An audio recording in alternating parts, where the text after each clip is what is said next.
Brought to you courtesy Ibis Premium Grade Flour. Introducing the new look of inspiration. Say hello to the all-new Ibis Baker's Flour, specially crafted for your finest creations and home baking moments. Now alongside your trusted Ibis all-purpose flour, both with a fresh new look. Plus, we're excited to introduce a brand new 5 kilogram size, more of the quality you love. Whether you're kneading, mixing or creating, do it with a brand that brings tradition to your table. Ibis, a tradition of excellence. At Extra Foods, we care for you.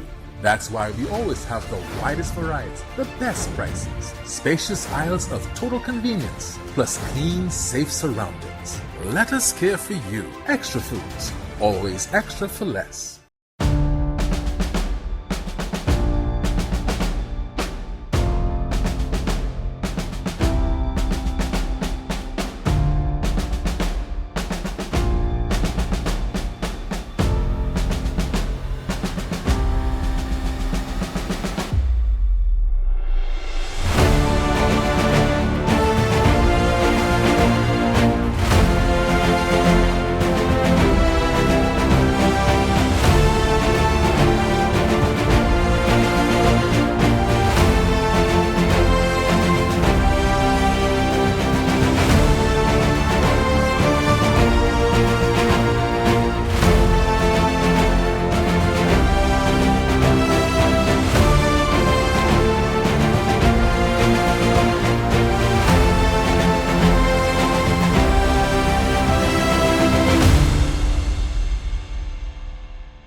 Welcome back to The Leaders Who Built Our Nation, a 5-part podcast series from the Trinidad Express newspapers. I'm Dominic Kalipersad. In episode 2, we delve into a decade of significant change, a period that tested the resilience of our young democracy. Today, we examine the leadership of George Chambers and A.N.R. Robinson. From quiet steadiness to dramatic defiance, this was a chapter of both continuity and upheaval. It is very difficult to give you my impressions of the highlights of the visit, because to do that would be to give some indication of a preference for one village over another. Every village had its own peculiar personality. Every village had its own character. Every village had its own spokesman, very articulate and jealously guarding his own village boundaries. It was very difficult. I would say, however, that yesterday afternoon there was a school children's rally at the Northeastern College. And I was thrilled by the atmosphere. And I left there with a good feeling that this country will never be lost if we continue to produce children like the children I saw in Northeastern College. George Michael Chambers was born in Port-of-Spain, Trinidad in the year 1928, the first in a family of 3 boys and 2 girls. He spent his early years at 12 Jackson Place with his grandmother Catherine, who was of Martinican descent. Beginning his education at Nelson Street Boys RC School, he went on to Berks College and Osmond High School. Joining me is cultural icon, comedian and social commentator Errol Fabien, a man who lived through this era and observed and interpreted it through the lens of media and performance. Errol, welcome. Thank you, Dominic. Thanks for having me. I did live through that time. Yes, you did. What is your perception of how George Chambers entered into that office? Boy, listen to me. Well, first on the comedy side, right? I mean, there was a lot to say about George that was funny and was unwarranted. He was a very steady prime minister. But I think the fact that it was early post-colonial time and he didn't have a degree and all these things didn't augur well for the general public and even from people within his party. But George was a very stable. He had us confident. The ship continued to sail, and it was a very trying economic time. It was a declining economic time. And George Chambers, without any flair, but with his technocrat way, he served before Prime Minister in the Ministry of Finance, Ministry of Planning, Ministry of Housing, Ministry of National Security. He understood how this thing worked. So I think he brought all of that to bear as a Prime Minister. But he came under the shadow of a man of... A giant. A giant. A giant. Did you think that this affected how he performed or how he was perceived? Absolutely how he was perceived. But he put his head down and did what he went in there to do. But the perception was that we would fail, he is weak.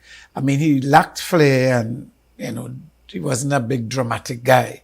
But he got the job done.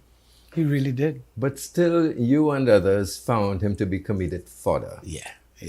And sang the song of Chambers Dunsey and so on. They say he used to put on deodorant like this.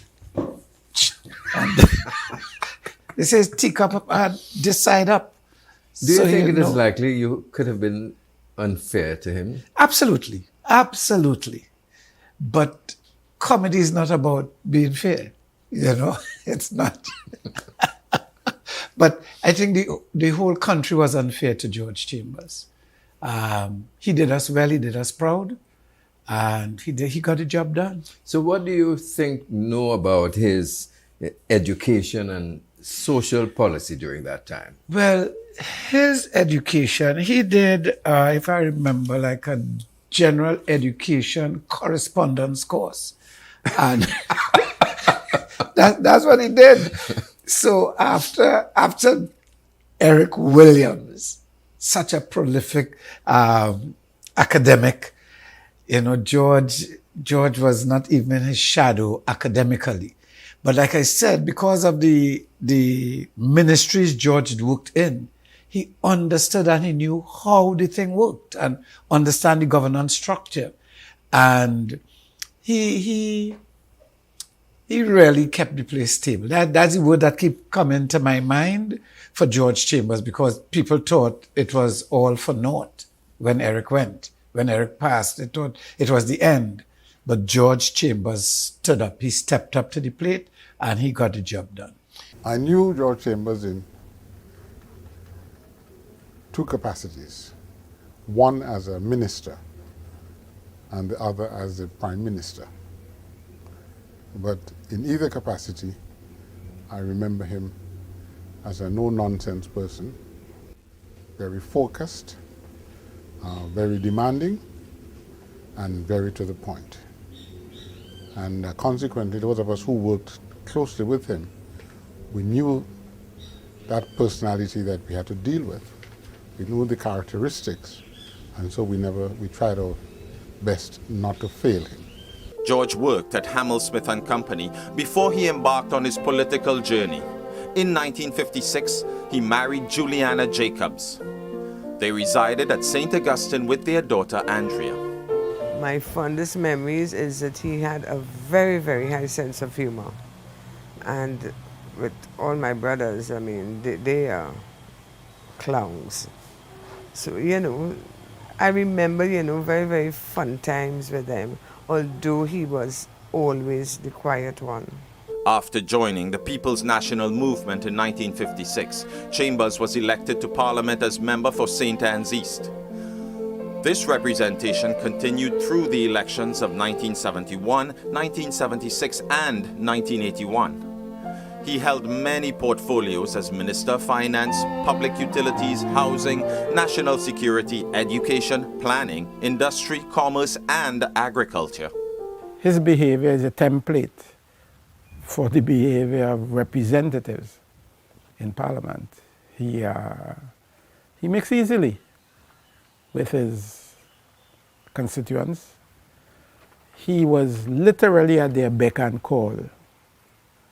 And within cabinet and so on, wherever there was an opportunity for any one of his constituents, he would take advantage of it and pass it on to them. Do you think the country had any idea how he came to be selected as Prime Minister? I don't think anybody knows that, or few people know that. And I think if you know, you should say the story. Because I got a version. Well, let's hear what you heard. I hear that the then president, Ellis Clark, was standing or making a decision with three people in the room, Kamaluddin Mohammed. I think the other person was John Donaldson and Chambers. And Errol Fabien. Errol Fabien. So they were saying, he was saying, boss, it's time to put an Indian as prime minister, you know. And the next one was making his lobby too. And Chambers didn't say anything. And the president said, well, you know what? You be prime minister. And he said, okay, boss. Just do it. I think that's the story I heard. That's pretty much what I heard. I more or less knew, first of all, that Mr. Chambers didn't seek to be prime minister. I know that he was chosen after the president did what he thought was the proper consultations with various people and various institutions. And if you check your records, you'll see that within a couple of minutes of President Clark's announcement of the Prime Minister's passing and his appointment of a new Prime Minister, to wit, Mr. Chambers, all the heads of all the departments of the security in Trinidad and Tobago appeared on television and gave their wholehearted support. Coming on the heels of Eric Williams was a challenge. I mean, you know, his shoes to fill. They were big shoes. But, you know, I think George did what he could best, you know, in his own quiet way, you know, and there was an advantage in a sense because not having that, you know, as Trinidadians, we want this, you know, have a university education, but not having that, and with all the criticisms, I think he listened. If you were to meet him today, I would love to meet him. What would you say to him? I would say to him how grateful I am that he was the man he was, because he also allowed the jackass to brain, because he wasn't deaf to the fun everybody was making of him in Calypso and otherwise. And it didn't deter him, it didn't distract him. He stood as a man and he did what he had to do. And I think all Trinbagonians should say thank you to George Chambers, because that was not an easy transition. Things could have gone very wrong in the country at the time. When we return, we will examine the rise of the National Alliance for Reconstruction and the leadership of A.N.R. Robinson.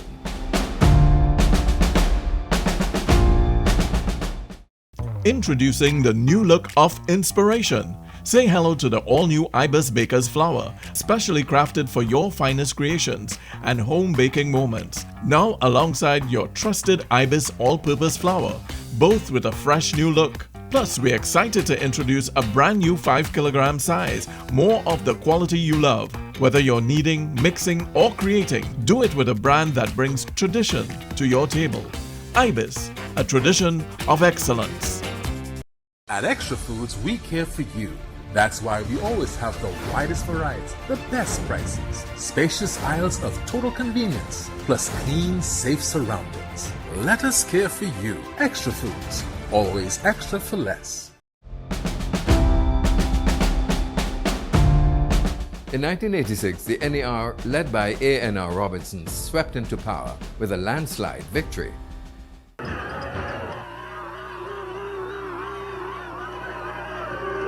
On December 15, 1986, the people of Trinidad and Tobago voted a new government into office.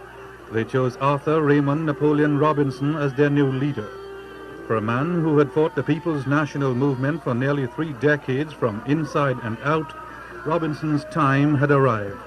I have complete confidence in our people and in our future.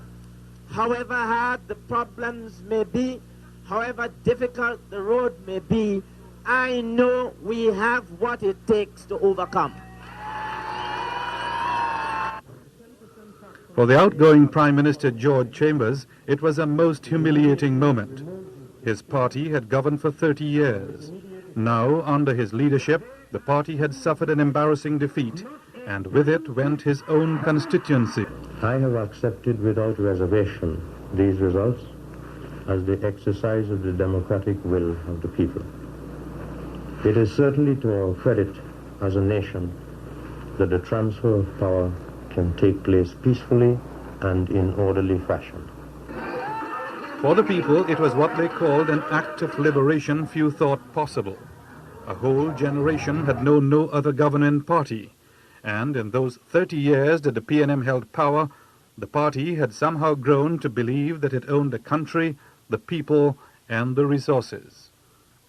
I, Arthur Napoleon Raymond Robinson, do swear by Almighty God that I will bear true faith and allegiance to Trinidad and Tobago.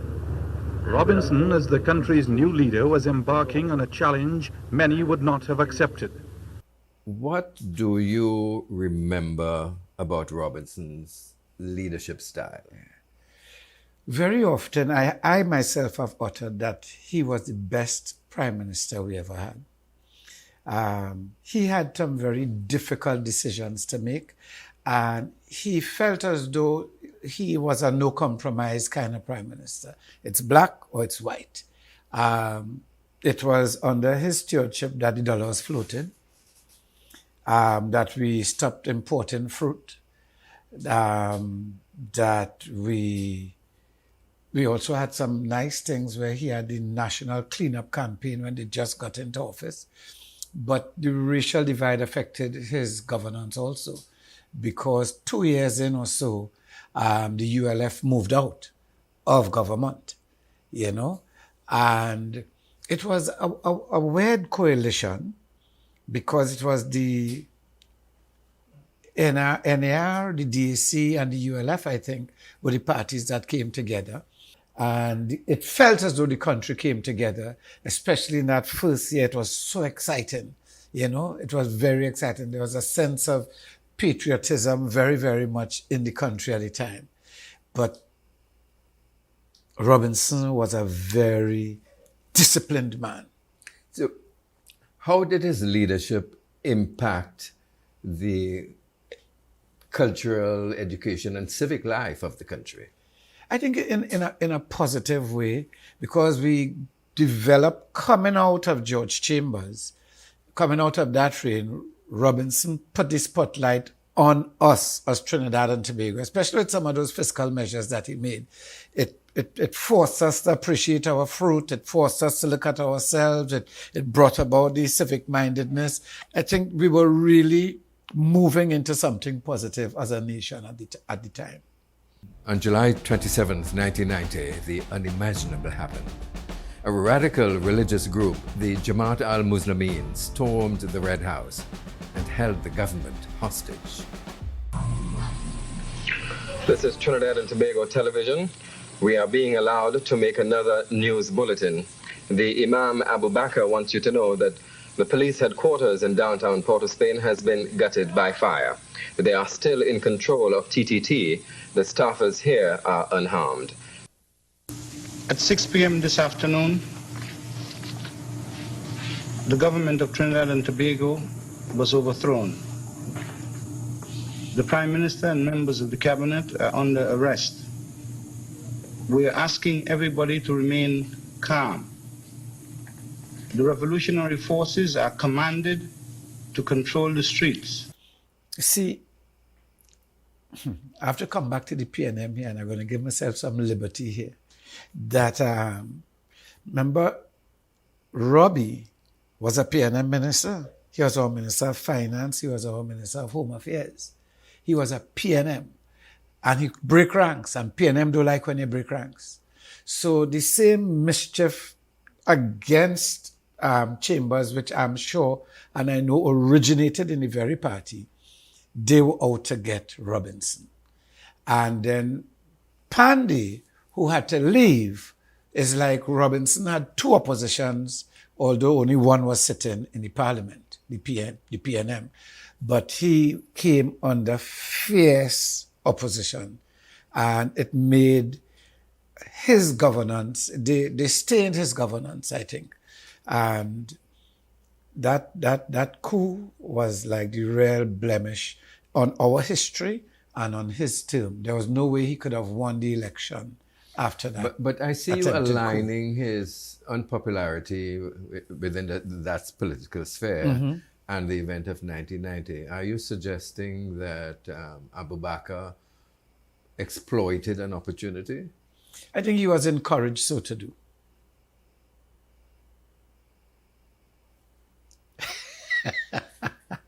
Well, I feel, I don't think Abu Bakr on his own came up with this. I think he get basket from in the PNM, and I think he get basket from other places. I don't think, because on the day, history has it, that our then opposition leader was in parliament in the morning, but not in the afternoon. History has it that a man who became Attorney General subsequently was in another country with no particular business. It appears as though significant people knew what was going to happen in the country. Now it has been said, but not very seriously, that I should have appointed a commission of inquiry at that time, that the Abu Bakr adventure took place, 1990. May I say positively that it would have been most unwise to attempt to appoint any commission of inquiry, as indeed events have shown very clearly.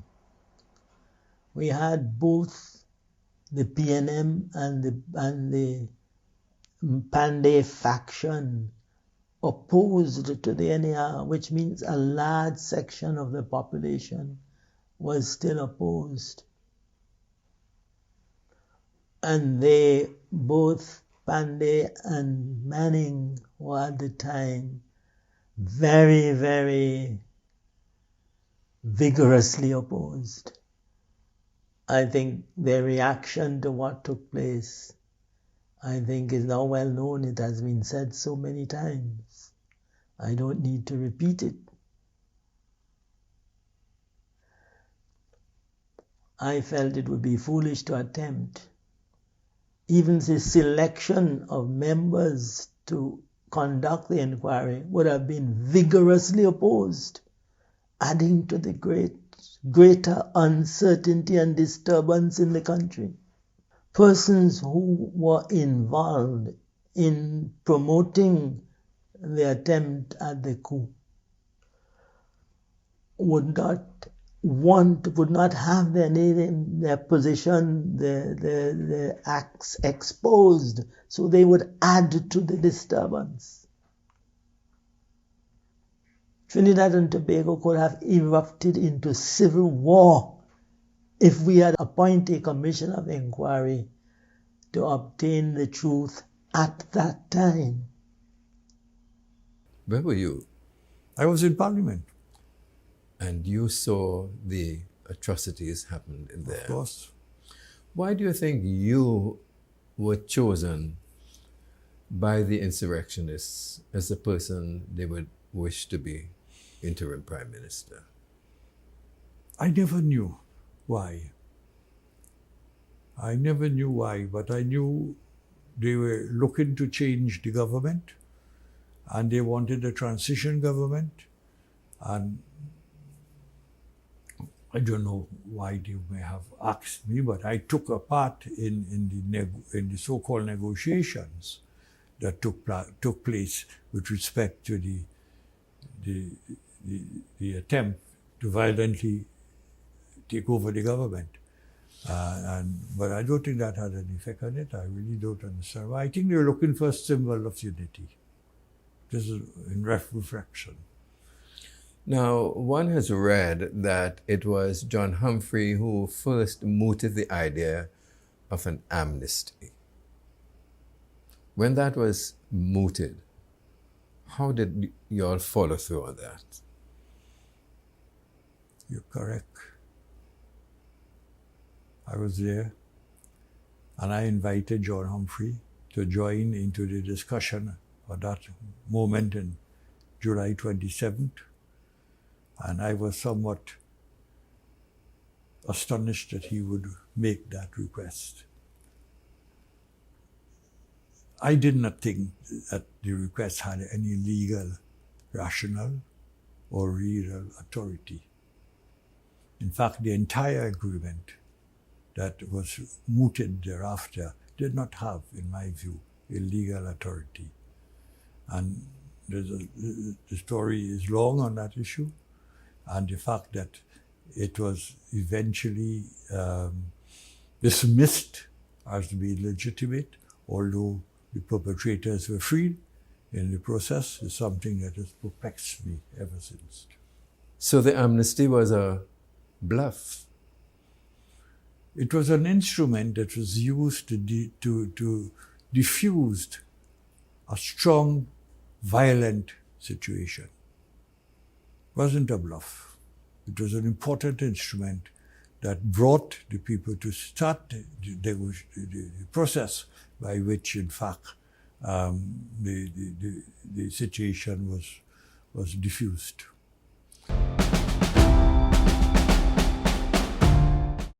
Introducing the new look of inspiration. Say hello to the all-new Ibis Baker's flour, specially crafted for your finest creations and home baking moments. Now alongside your trusted Ibis all-purpose flour, both with a fresh new look. Plus, we're excited to introduce a brand new 5 kilogram size, more of the quality you love. Whether you're kneading, mixing or creating, do it with a brand that brings tradition to your table.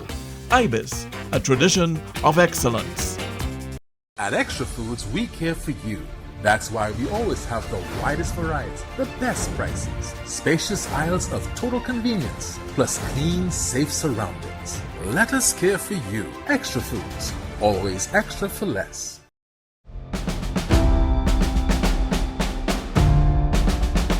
During this period, our head of state was President Ellis Clark, followed in 1987 by Noor Hassanali, the nation's first Indo-Trinidadian and Muslim president. His humility, dignity, and deep respect for office made him one of the most beloved national figures. In my addresses, I always use the phrase human conscience. Once this fellow conscience is inside you, you cannot ignore him. He won't let you rest. He just won't let you. The words of Noor Hassanali, second President of the Republic of Trinidad and Tobago, gives an inside view of a man for whom moral and ethical values were the very principles of life. Indeed, President Hassanali was identified as someone who meant what he said, who commanded respect from all with whom he interacted, and who made decisions based on his human conscience. His was a strong, quiet voice, but his dignity and humility outshone all his other remarkable qualities. So you spoke about you were part of negotiations. What was that process of negotiations like? Did you quarrel with one another? Were you aggressive? Were the Jamaat people aggressive? Were you respectful for one another? In the midst of a crisis like that, how do you negotiate? Well, we did not negotiate. What we were doing is we found ourselves in a situation that people were holding us at ransom with guns at our head. And we had a way to remove that tension. So what we did was to have a dialogue of some sort with our captors to say what you would like to achieve. We would like to see if we could find a way for you without, of course, ceding in our minds the right for us to do what our responsibilities were. So it wasn't a negotiation in the sense in which one defined a negotiation. It was done with our hands tied, and it was done while we were on the floor, all of us. It was done at the time when when Mr. A.N.R. Robinson was shot. It was the time when our Attorney General, Mr. Richardson, was also being shot. So it wasn't a negotiation in which we have defined negotiation, but it was an intense moment to diffuse the situation, to prevent it from becoming worse. And an assault on Parliament was imminent during that night and subsequently. And we had to ensure that that assault did not take place, and if it were to take place, it would take place with the minimum disruption of life. That was not possible. So therefore, it was really a set of events that took place over that 6 days. I could speak about that at length, but that is another issue. But it was not a negotiation.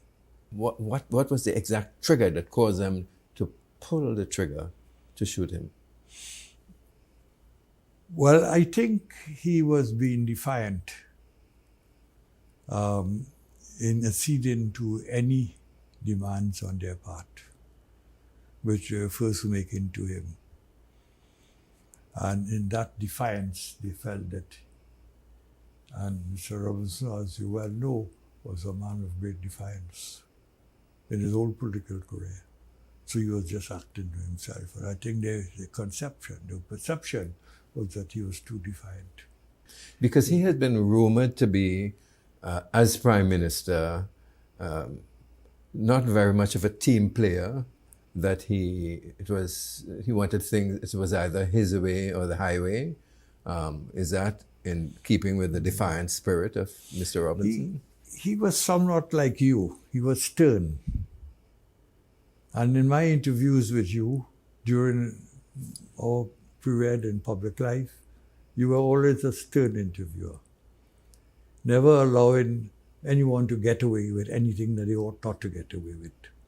People interpret that differently. I interpreted that positively. So you said you don't hold to the view that people generally do, that it was because of the circumstances of the country at the time that the coup happened, and not necessarily because, I'm presuming, of the austerity measures that the NAR had to take. And that Abu Bakr was an egotistical man. He acted on ego. Expand on that for me. Well, it was not only ego. Ego is part of an ambition. I think if you understand his history as a man who was in the police service for some time, he may have harbored a desire one day to overthrow a government. Why? Why would he suddenly harbor this desire to overthrow a government? He probably was a very determined man. I don't know him in a personal sense. And he probably had that desire then. But he probably was a man who got fed up at broken promises over the land at Mukarapo, that fueled by the harsh measures, the harsh experiences of the people of the country at the time. Or did he capitalize on that? He capitalized on it. So you ignore the fact that he got the promise for the land at Mukarapo? No, I don't think those matters led to the gravity of the situation. The response to resolving that issue was not to overthrow the government. The response was to negotiate a solution, which we were doing at the time. Dr. Brinzi Samaru was then the Minister of Lands and Agriculture, was involved in that process. So, and the Attorney General too, you asked about him earlier, they were involved in that process. I was aware of that. So you don't decide that you'll overthrow a government and exercise an act of treason if you disagree with the government's speed with which it's resolving an issue. It's not rational. There has to be something beyond that motivated such an individual. Now, during that unfortunate incident, Mr. Robinson was brutalized and shot, and he famously said, attack them with full force. How do you view the character of the man to have gone through that torture and still stand up? So I saw it as the same guy who came into office in 86. Disciplined, black and white. He would not negotiate with a terrorist. That's not the man he is. He is a man who I believe, will take a bullet for our country. Well, he did. But I think that's the kind of leader that Robinson was. I'm also that kind of guy. I will take a bullet for Trinidad and Tobago. So what did his response in that moment say about him?